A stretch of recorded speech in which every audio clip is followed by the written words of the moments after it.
29 वर्षीय आशिक के प्यार में पागल एक कलयुगी पत्नी ने अपने प्यार को परवाना चढ़ाने के लिए अपने आशिक से ही पति की निर्मल हत्या करा दी ताकि उन दोनों का प्यार लंबा चले और कोई अड़चन न आए।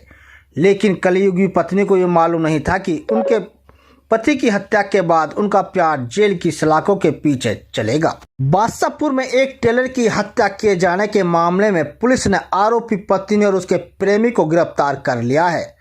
आरोपी ने 26 जून की दोपहर को मिलकर मधुसूद की हत्या की थी और घर का सामान बिखेर दिया था ताकि पुलिस को लगे कि किसी ने लूट के इरादे से वारदात को अंजाम दिया है। पुलिस ने जब मामले की जांच शुरू की तो मृतक की पत्नी पर शक की सुई घूमी।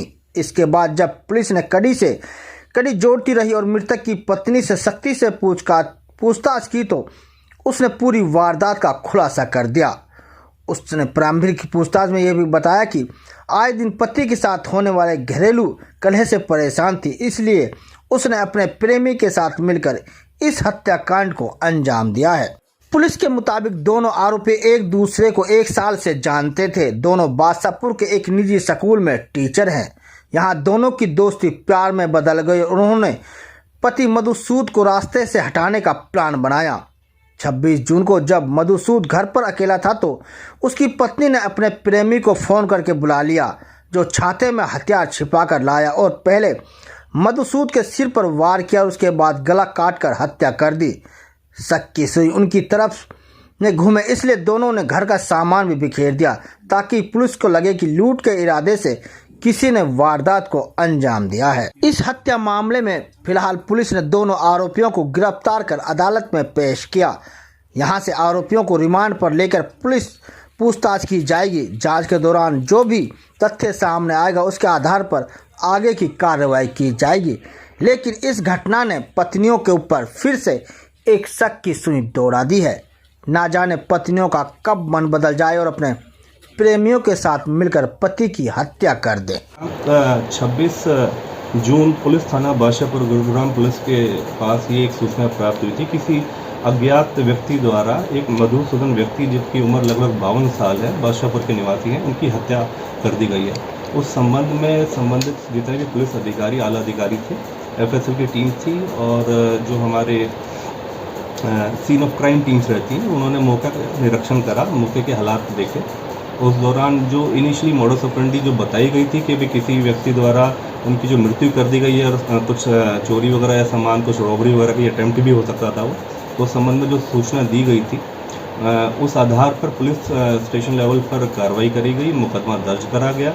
और उसके बाद जब पुलिस ने इस चीज़ की गहनता से जाँच करी, उस दौरान कुछ और तथ्य सामने आए और जो मृतक व्यक्ति था मधुसूदन, उनके परिवार से भी पूछताछ करी गई। उनके बयानों में कुछ ऐसी चीज़ें सामने आई जिसके संबंध में पुलिस ने जब गहनता से और अपनी जांच को आगे बढ़ाया तो ये पता चला कि जो मधुसूदन की वाइफ थी सविता, जिनकी उम्र लगभग 39 साल है, 39 ईयर्स है, उनका किसी और अन्य एक व्यक्ति है जिसका नाम आशीष है, उसके साथ कुछ इलिसिट रिलेशनशिप रहा है और इलिसिट रिलेशनशिप रहने के तहत उन लोगों का भी इस मर्डर के अंदर हाथ हो सकता है।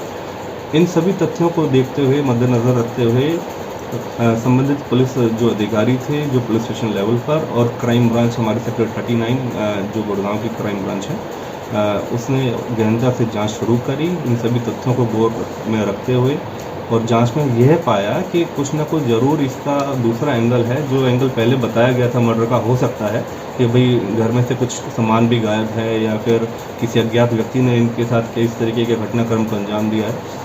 उस सभी चीज़ों को मद्देनज़र रखते हुए यह चीज़ सामने आई कि जो ये महिला है, इसका ये जो आशीष नाम का व्यक्ति है, ये इसके साथ एक टीचर हैं, दोनों ही टीचर हैं और ये दोनों एक स्कूल है ज्ञान भारती स्कूल, उसके अंदर दोनों ही टीचर थे। आपस में लगभग 1.5 साल से आपस में एक दूसरे की जानकारी में थे और इनके आपस में संबंध बन गए।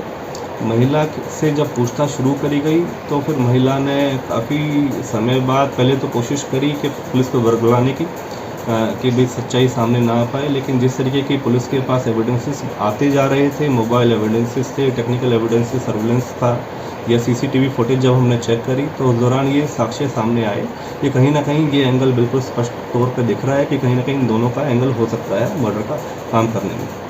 तो उस दौरान जब महिला से और गहनता से पूछताछ करी तो महिला ने इस चीज़ के लिए बाद में कन्फेस किया कि उसने आशीष नाम के जो व्यक्ति है जिसके साथ ये रिलेशनशिप में थी उनके साथ मिल के इस मर्डर को अंजाम दिया है। और उसके पीछे ये बताया जा रहा है महिला द्वारा कि उसके अपने हस्बैंड के साथ कुछ जो आपसी रिश्ते थे वो ज़्यादा अच्छे नहीं थे।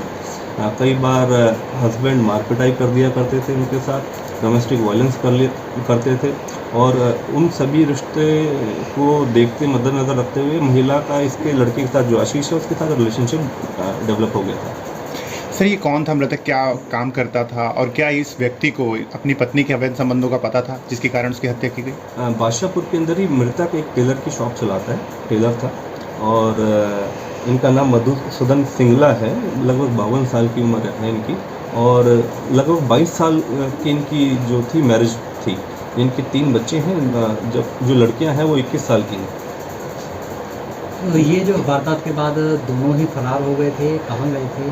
नहीं, वारदात तो इन्होंने मिलकर जो प्लान करा, ये जो वारदात को अंजाम दिया गया लगभग 1 और 2 बजे 26 तारीख को 26 जून को 1 और 2 बजे के बीच में वारदात को अंजाम दिया गया है।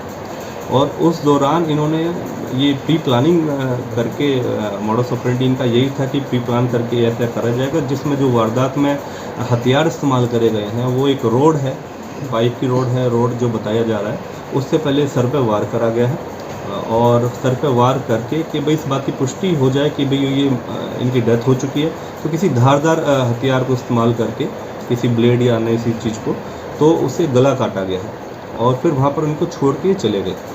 और जब वहाँ से छोड़ के चले गए तो कोशिश ये कर रहे थे कि जिन जिन हथियारों का इन्होंने इस्तेमाल करा उनको डिस्पोज ऑफ करें।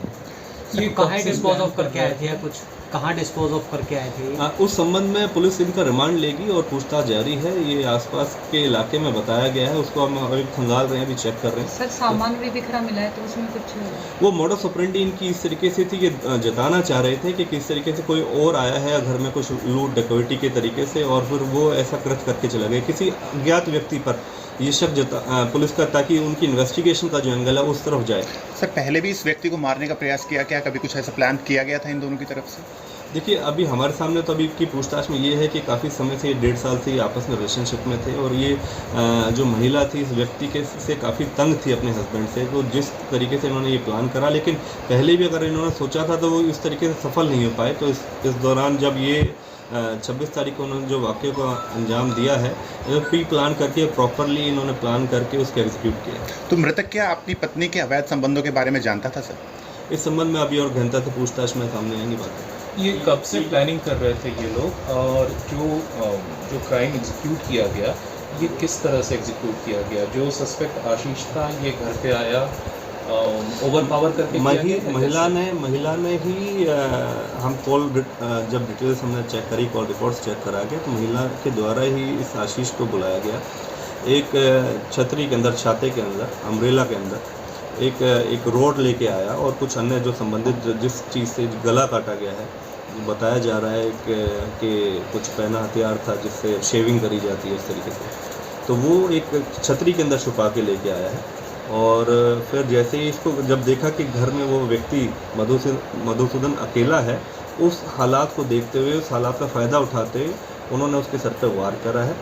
और पोस्टमार्टम की भी अभी रिपोर्ट आ चुकी है। पोस्टमार्टम के अंदर जो कॉज ऑफ डेथ आया है वो ये है कि स्कल फ्रैक्चर है और गर्दन पे धारदार हथियार से वार करा गया जिसके कारण उनकी डेथ हुई है। सर जो हत्यारोपी आशीष ये कहाँ का रहने वाला है?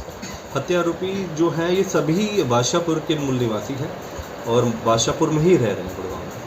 गुरुग्राम की हर खबर अपने मोबाइल पर पाने के लिए सब्सक्राइब कीजिए न्यूज़ 20 गुरुग्राम को। न्यूज़ चैनल की लेटेस्ट अपडेट पाने के लिए बेल आइकन को जरूर दबाएं।